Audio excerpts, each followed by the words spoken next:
La Sociedad Española de Radiodifusión presenta... Ser... ¡Viva la radio! Podcast. Siempre.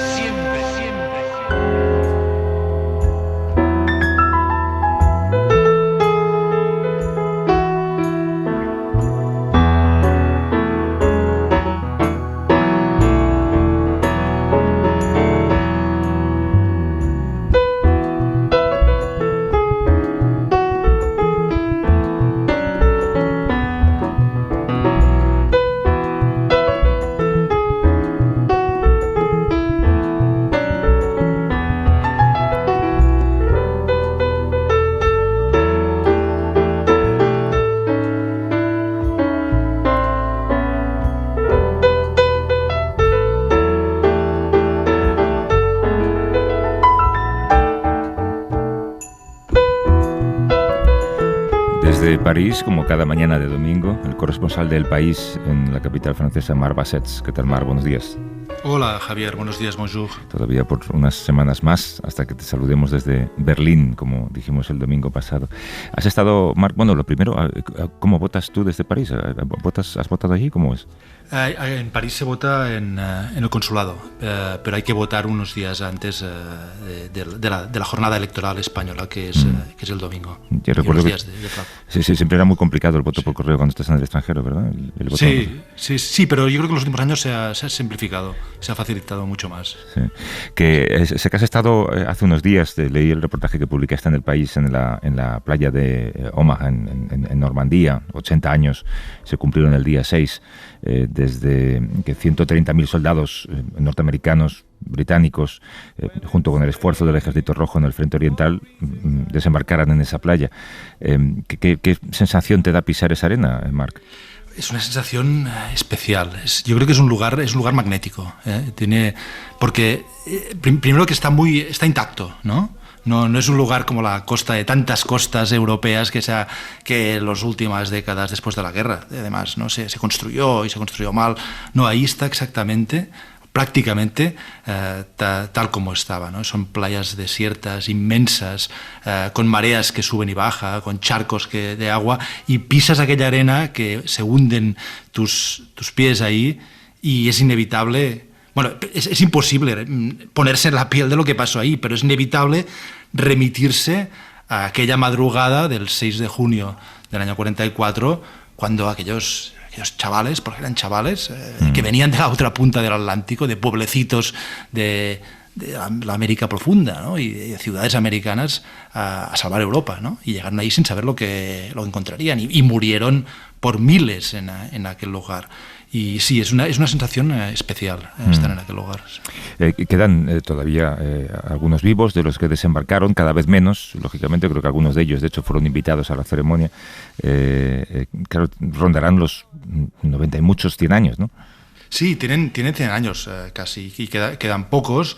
Y claro, este año, la conmemoración de este año, se cumplían 80 años del desembarco, había un poco la sensación de final de ciclo, final de era, porque cuando se cumplan 90 años, dentro de 10 años, seguramente se podrán contar quizá con los dedos de la mano, ¿no? Habrá unos pocos más, pero muy pocos ya. Ahora tienen 100 años, tendrán 110 años. Por lo tanto, es esta memoria viva que se extinguía, y en las celebraciones que hubo el jueves, conmemoraciones en las playas donde desembarcaron los soldados de Estados Unidos, de Reino Unido, también de Canadá, de otros aliados, pues el centro de la celebración, de la conmemoración, eran estos hombres que la mayoría iban ya en silla de ruedas, tienen dificultades para moverse, pero era la memoria viva de lo que ocurrió y de lo que yo creo que cabe no olvidar, de lo que ocurrió hace 80 años en las playas de Normandía.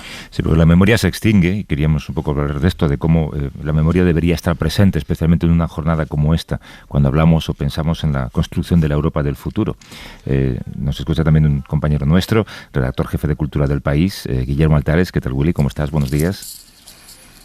Hola, ¿qué tal? Buenos días, Marc. Buenos días, Javier. ¿Qué tal? ¿Cómo estáis?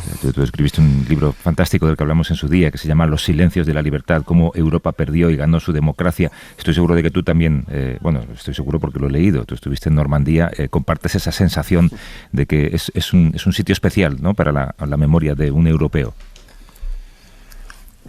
Sí, yo creo que es un sitio fundamental. Es verdad que el desembarco en Normandía ha sido, es imposible distinguir nuestra propia memoria de lo que fue de la leyenda creada por Hollywood, pero es un lugar especial. Yo recomendaría algunos sitios. Por ejemplo, hay un cementerio alemán en La Camp que es impresionante y que yo creo que es una lección para España, con todo lo que ha pasado en España, digamos, la negativa de la derecha a aplicar la memoria democrática. Cuando acaba la guerra, en ningún momento se les ocurre que los enemigos vencidos tienen derecho a un entierro digno. Y los cementerios alemanes, que hay varios en Normandía, son tremendamente importantes de ese espíritu que surgió después de Europa en 1945, que es, bueno, vale, hemos ganado la guerra, esto se ha acabado, estos señores tienen derecho a un entierro digno. Y luego hay una cosa que me divirtió mucho la última vez que fui, que fue el verano siguiente al de la pandemia, que estaba en un hotel que se llama el Château de Bouilly, que es un hotel que tiene muchísima historia, porque ahí estuvo el cuerpo de prensa durante el desembarco, porque digamos se liberó el primer día, y el dueño del hotel es un señor que conoce absolutamente todo, y me dijo: ¿les gustan a ustedes los animales? Sí, me gustan. Dice: pues hay una colonia de focas al lado de Utah Beach, y entonces nos explicó cómo se llegaba, y tenías que ir en marea baja, porque si no, de hecho nos subió la marea fascinados por las focas y volvimos al coche empapados, y de repente me pareció como el máximo símbolo de la normalización de Europa, ¿no? Que allí donde hubo una de las batallas más famosas de la Segunda Guerra Mundial, ahora mismo hay una colonia de focas que se instala cada verano en un estuario precioso y se ve muy bien y muy cerca de uno de los símbolos máximos. Yo creo que Utah Beach como Omaha Beach son cosas que cualquier interesado por la historia se sabe. De hecho, no os acordáis de Miguel Ángel Bastenier, me contaban que en el examen para entrar en el máster del país preguntaba a los alumnos si se sabían de memoria las playas del desembarco en Normandía, que yo siempre se me olvida alguna. Como, este era muy de Bastenier. Sí. Sí. Iba a preguntarte, Marc, ¿tú visitaste este cementerio alemán de soldados alemanes? Sí.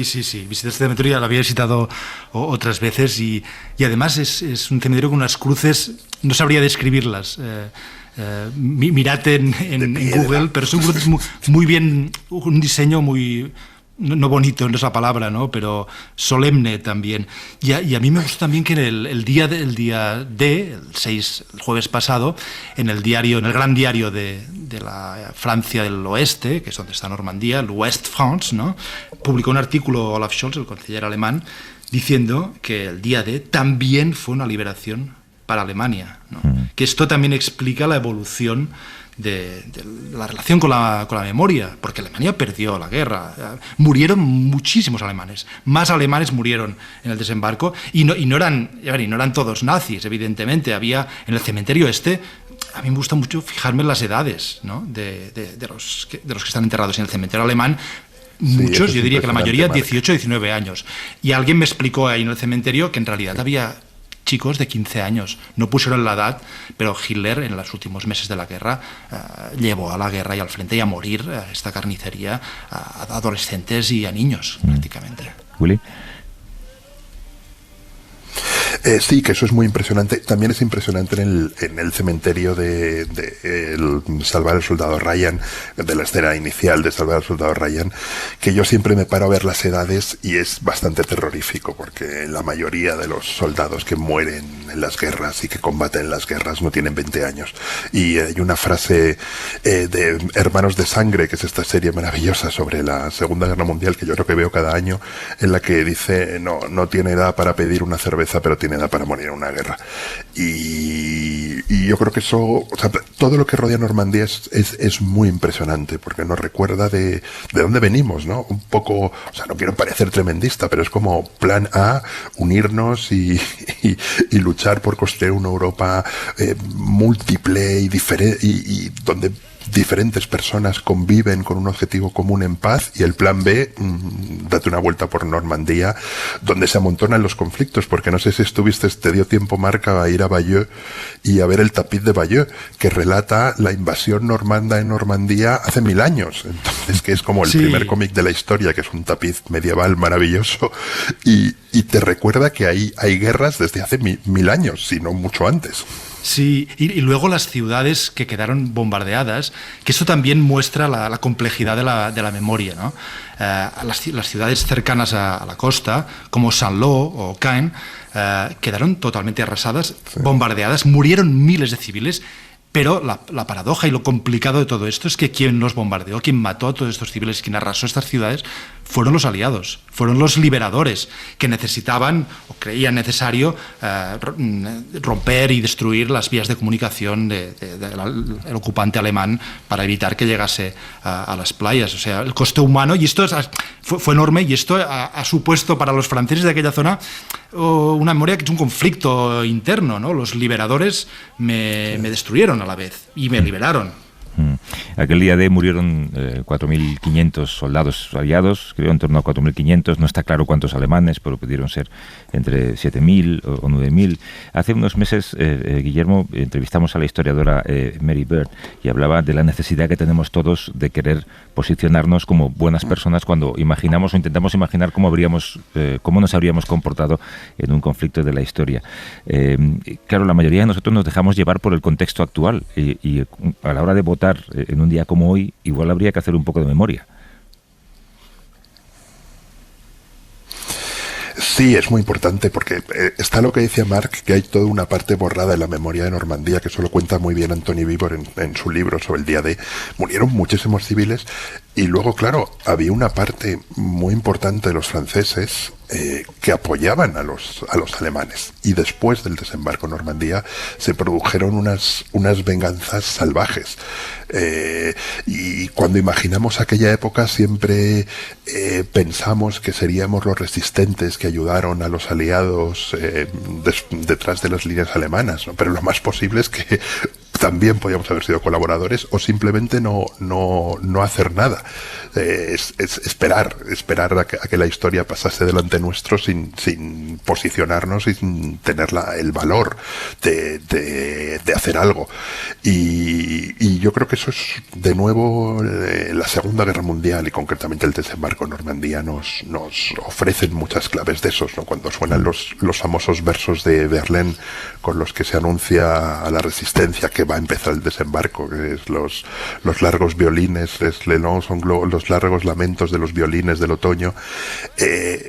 La mayoría de los franceses simplemente no sabían que era eso, no estaban en la resistencia. Es una clave que les será totalmente ajena, y de hecho seguramente no tendrían ni el valor de escuchar la radio, la BBC desde Londres. Tú estás ahora, Guillermo, en Parma, en Italia. No sé si estás haciendo algún reportaje o estás en viaje personal, pero me pregunto si cuando miras a tu alrededor ¿ves Italia o ves también Europa? No sé si me entiendes metafóricamente. Ve Europa. Estoy en Parma porque tengo unos amigos que viven aquí al lado y me han invitado a un festival de música que dirige él, Fabio Biondi. Y venir a Parma es muy bonito, porque coges un tren desde Bolonia a Parma, y es un tren que para mí simboliza lo que es Europa. Es un tren lleno de esto. Es una zona riquísima, un corredor industrial lleno de empresas súper importantes. Entonces está lleno de inmigrantes de todo el mundo que trabajan, viven aquí, que han fundado familias y que han crecido. Hay turistas, hay bueno, claro, muchísimos italianos, pero muchos de esos italianos son italianos del sur que emigraron al norte a trabajar en la gran zona industrial, en el gran corredor industrial de Emilia-Romagna. Y el estar en el tren decía, yo quiero vivir en esta Europa, diversa, culta. Parma es una ciudad muy bonita, con una historia muy, muy densa. Fue un reino borbónico, tiene un batisterio que es uno de los edificios más bonitos, un batisterio de piedras rosas, o el que escribió Vilamata, es un artículo precioso. Y de repente me sentí muy cómodo en esa Europa multinacional que una parte de los que van a votar hoy quieren destruir. Marc, tú has hecho recientemente también un viaje por Europa, un artículo también de preparación de las elecciones. ¿Qué idea de Europa te ha dejado ese viaje? Bueno, estuve esta semana también, he viajado mucho esta semana a Normandía y también a Varsovia, a Polonia. Visité el Colegio de Europa. El Colegio de Europa es una institución educativa que forma a los altos funcionarios y las personas que dirigen la Unión Europea. Es un poco, en Francia está la ENA, la Escuela Nacional de Administración, el vivero de las élites francesas. El Colegio de Europa es el vivero de las élites de la Unión Europea y tiene desde los años 90, después de la caída del comunismo, una sede en Natolín, que es un castillo precioso en el sur de Varsovia, en medio de los bosques. Y ahí estuve, pasé un día ahí y aprendí muchas cosas y fue muy interesante, pero sobre todo me di cuenta de cómo se desplaza el centro de gravedad de la Unión Europea. Llegando a Varsovia es una impresión un poco superficial, pero tienes la sensación de que aquello es la capital de Europa ahora. Está la guerra de Ucrania al lado, está la próxima ampliación de la Unión Europea. Ya no está todo en París o en Bruselas o incluso diría en Normandía, aunque la memoria de Normandía vale para toda Europa, ¿no? Pero están pasando muchas cosas ahí y ahí se forman los cuadros, los dirigentes de la Unión Europea con otras ideas, con otra mentalidad. No es lo mismo hablar con un francés que ir a Bruselas a trabajar en la Comisión Europea que hablar con una joven de Ucrania que ya se está preparando y formando para ayudar a su país ante la Unión Europea y que tiene otras ideas, ¿no? El francés hablará mucho quizá de la Europa social en Ucrania o por ejemplo otra persona, otra estudiante georgiana con quien hablé, pues hablaban de la guerra, de la soberanía, decían es que la Unión Europea es la defensa de nuestra independencia como país, de Georgia o de Ucrania, y soberanía ante Putin y ante Rusia. Tú en aquel libro, Guillermo, citabas a un historiador con el que hablaste, a Moses Finley, que decía que detrás de la intolerancia siempre encontramos miedo. ¿Esa crees que es la palabra clave para el futuro de Europa, la palabra intolerancia? Sí, y la palabra miedo, las dos, Javier. Yo creo que no sé si Marc está de acuerdo, creo que el miedo a un mundo que cambia es uno de los ejes que une lo que está ocurriendo en Estados Unidos, donde son capaces de votar a un completo descerebrado como Trump, con un voto a la ultraderecha en Europa. Yo creo que vivimos en un mundo que cambia, vivimos en un mundo global. Yo hice hace unos años unos reportajes en Arizona, por ejemplo, y claro, ahí es cuando te das cuenta de cómo la sociedad estadounidense ha cambiado totalmente y cómo los WAPs hace mucho que no mandan y cómo se ha creado otra sociedad donde se comparten los valores fundamentales, pero a la vez pues se habla otra lengua y se comen otras cosas, ¿no? Y el miedo a los grandes cambios produce muchas veces al final un voto o una idea de falsa seguridad, ¿no? Yo te voy a dejar esto como si no hubiese cambiado. Vamos a volver al pasado, a un pasado idílico que luego no lo era. Y la falta de memoria. Yo creo que, por ejemplo, claro que uno de los ejes en Europa sea el miedo a la inmigración, cuando si hay algo que ha marcado Europa es la inmigración. No sé, pienso en países como Irlanda, como Italia, donde estoy, como España, como Francia. Es una cosa muy impresionante. Pensar que son países absolutos de inmigrantes que han forjado otros países. Claro, Estados Unidos no se puede entender sin toda esa inmigración. Pero sí, yo creo que el miedo y la intolerancia muchas veces son un sentimiento que se mezcla de manera bastante peligrosa. Guillermo Altares, que es redactor jefe de Cultura del País, publicó Los silencios de la libertad, cómo Europa perdió y ganó su democracia, un libro fantástico. Te dejamos disfrutar de tu Parma europea. Guillermo, gracias. Un abrazo fuerte. Muchas gracias. Un abrazo a los dos. Hasta luego. Y Marc Bassets, corresponsal en París, la semana que viene supongo que hablaremos de qué ha pasado hoy. Cuídate, Marc. Gracias, Javier. Hasta luego.